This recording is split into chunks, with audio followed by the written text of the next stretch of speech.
vous le savez, la contrefaçon touche tous les secteurs d'activité. On fait face maintenant à autre chose, c'est que les contrefacteurs sont maintenant devenus intelligents.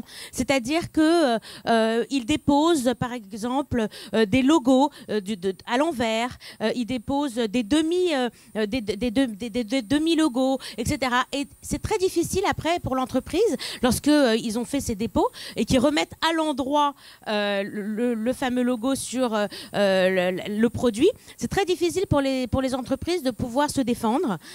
Donc, on a affaire à des contrefacteurs de plus en plus intelligents, notamment sur Internet. Vous le savez tous, hein, on vous vend un produit de contrefaçon, on vous met la photo du vrai produit, on vous met un prix qui est 20% moins cher que le produit authentique. Donc vous pensez que finalement c'est un produit qui est vendu un petit peu moins cher, soit parce que c'est une fin de collection, soit parce que il n'y a pas les frais de magasin, etc. Et donc c'est vendu sur Internet et donc un peu moins cher. Et le consommateur se retrouve avec une contrefaçon. Je pense que Presse Minister vous en dira un petit peu plus à ce sujet tout à l'heure.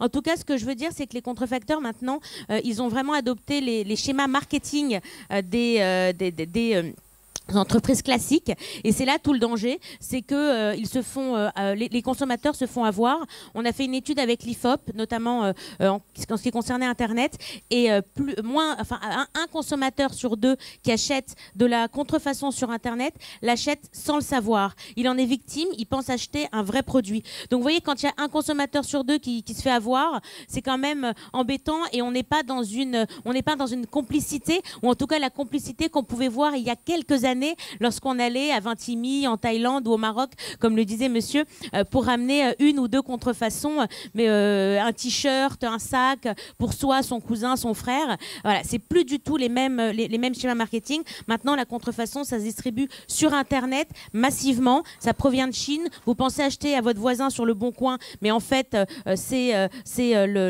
provient directement de Chine, et c'est vendu directement par des réseaux qui sont souvent criminels. On a remis un rapport au ministre de l'économie l'année dernière sur le lien entre la contrefaçon et le terrorisme. N'oublions pas que derrière la contrefaçon, maintenant, ce sont des réseaux criminels et terroristes.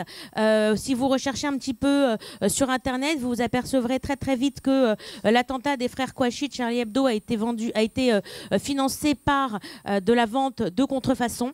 Et malheureusement, ce ne sont pas des exemples isolés. Systématiquement, lorsque vous avez des activités criminelles dont la presse fait état, si vous lisez l'article, vous verrez qu'on a retrouvé, en même temps que la drogue, les armes, etc., des produits de contrefaçon. Pourquoi ? Parce que la contrefaçon, on considère que c'est un crime qui n'est pas si grave, parce que ça passe sous les radars un petit peu de tout le monde.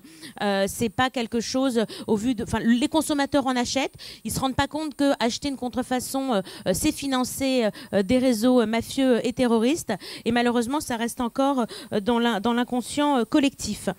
Il faut savoir aussi qu'en termes d'authentification, puisqu'on en a parlé avec monsieur Mamou, il ne faut pas oublier quelque chose, c'est qu'il n'y a que l'entreprise qui est capable à 100% d'authentifier ses produits. On pourra mettre n'importe quel moyen de traçabilité, on pourra mettre n'importe quel expert qui se nomme expert, ou qui est... voilà. Il n'y a que la marque qui peut authentifier ses produits. Si vous créez quelque chose, vous serez la personne la mieux placée pour identifier vos produits. C'est un petit peu comme une mère qui est la seule à pouvoir identifier le cri de son enfant dans une maternité. Ben là, c'est exactement la même chose. Donc, on a beau se qualifier d'expert. D'ailleurs, c'est très dangereux parce que du coup, vous avez des sites internet qui se vantent de l'authentification des produits à 100%.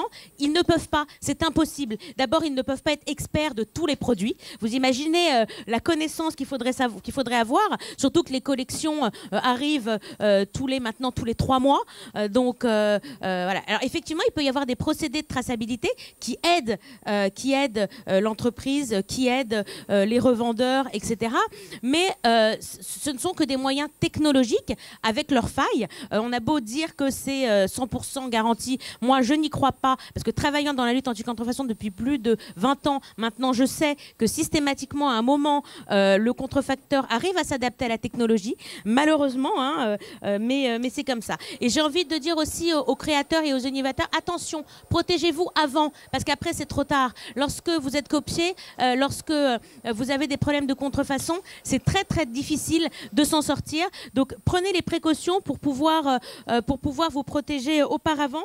C'est pas extrêmement coûteux et en tout cas le en vaut la chandelle. En ce qui concerne l'action de l'Union des fabricants, puis j'aurais peut-être dû commencer par cela, on représente 200 entreprises, tous secteurs d'activité confondus, toute taille également. Ça va de la PME au grand groupe international. On fait le pont entre le secteur public et le secteur privé. On est en contact permanent avec les médias pour que systématiquement le sujet soit traité. Je pense que la sensibilisation du consommateur, comme le disait monsieur, est extrêmement importante. On organise des campagnes tous les ans en partenariat avec la douane, avec la gendarmerie, avec le CNAC, l'INPI, avec toutes les personnes qui sont représentées ici. Campagnes qui ont pour objectif d'informer les consommateurs sur les conséquences de la contrefaçon. Je vais vous citer la dernière en date. On a fait une campagne cet été sur les plages et marchés du sud de la France avec un slogan qui était « Ne vous faites pas des vacances en toc ». On a fait un partenariat avec JC Decaux et on a eu des affiches dans tout Paris sur les mois de juillet et le mois d'août. Nous avons également travaillé avec Google. Si vous tapez le mot contrefaçon sur Google, dans 60% des cas, vous serez redirigé vers cette campagne de sensibilisation. Donc c'est extrêmement important que des acteurs aussi de l'Internet s'engagent auprès de nous parce qu'ils ont bien compris la valeur de la marque, la valeur économique avant tout. Et puis nous avons également travaillé avec Facebook de manière à sensibiliser la majorité de la population là-dessus. Il faut savoir que notre objectif aussi, c'est de faire le job pour les PME. Les PME, quand elles se retrouvent avec des problèmes de contrefaçon, elles ont beaucoup de mal à s'en sortir parce qu'elles ne savent pas comment faire. Elles sont un petit peu perdues, ça coûte très cher, etc. Donc à l'Unifab, on les accompagne, on les représente. On accueille aussi beaucoup d'étudiants pour les sensibiliser au sujet, notamment à travers le musée de la contrefaçon qui est à Paris et qui accueille 10 000 visiteurs par an, dont 80% de moins de 20 ans. Donc l'éducation, ça passe aussi par cela. Et je pense que c'est important d'éduquer les plus jeunes. Et comme le disait Nadine Bamono, on travaille en coopération très étroite avec la douane, puisqu'on organise plus d'une 50aine de formations par an pour la douane. On se déplace toutes les semaines en région pour aller former des douaniers à la reconnaissance des vrais et des faux produits. Et c'est un investissement qui est un gros investissement parce qu'on le fait avec des entreprises, accompagné d'entreprises. Donc il faut savoir que les entreprises, elles sont extrêmement engagées dans la lutte anti-contrefaçon. Pour plusieurs raisons, évidemment des raisons économiques, des raisons d'image de marque, des raisons de santé et de sécurité, parce que même sur des produits de luxe, puisqu'on en a beaucoup parlé, il peut y avoir des enjeux de santé et de sécurité.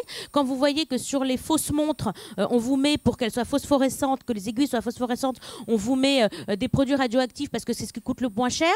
Quand vous voyez que le meilleur conservateur pour le parfum, c'est l'urine animale et que c'est souvent ce qui est utilisé pour la vente de faux parfums, enfin, dans les faux parfums.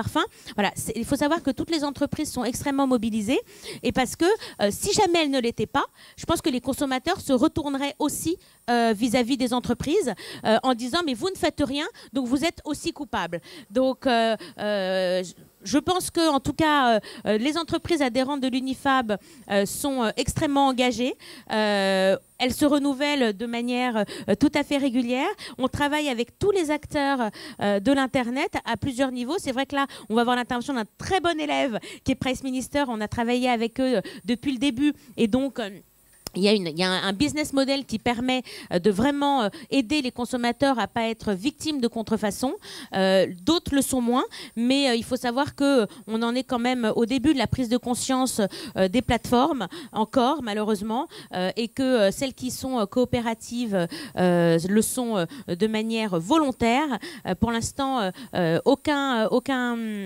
Aucune législation ne force les entreprises du web à collaborer. Donc, tant que ce ne sera pas le cas, je pense que de toute façon, certaines ne joueront pas le jeu.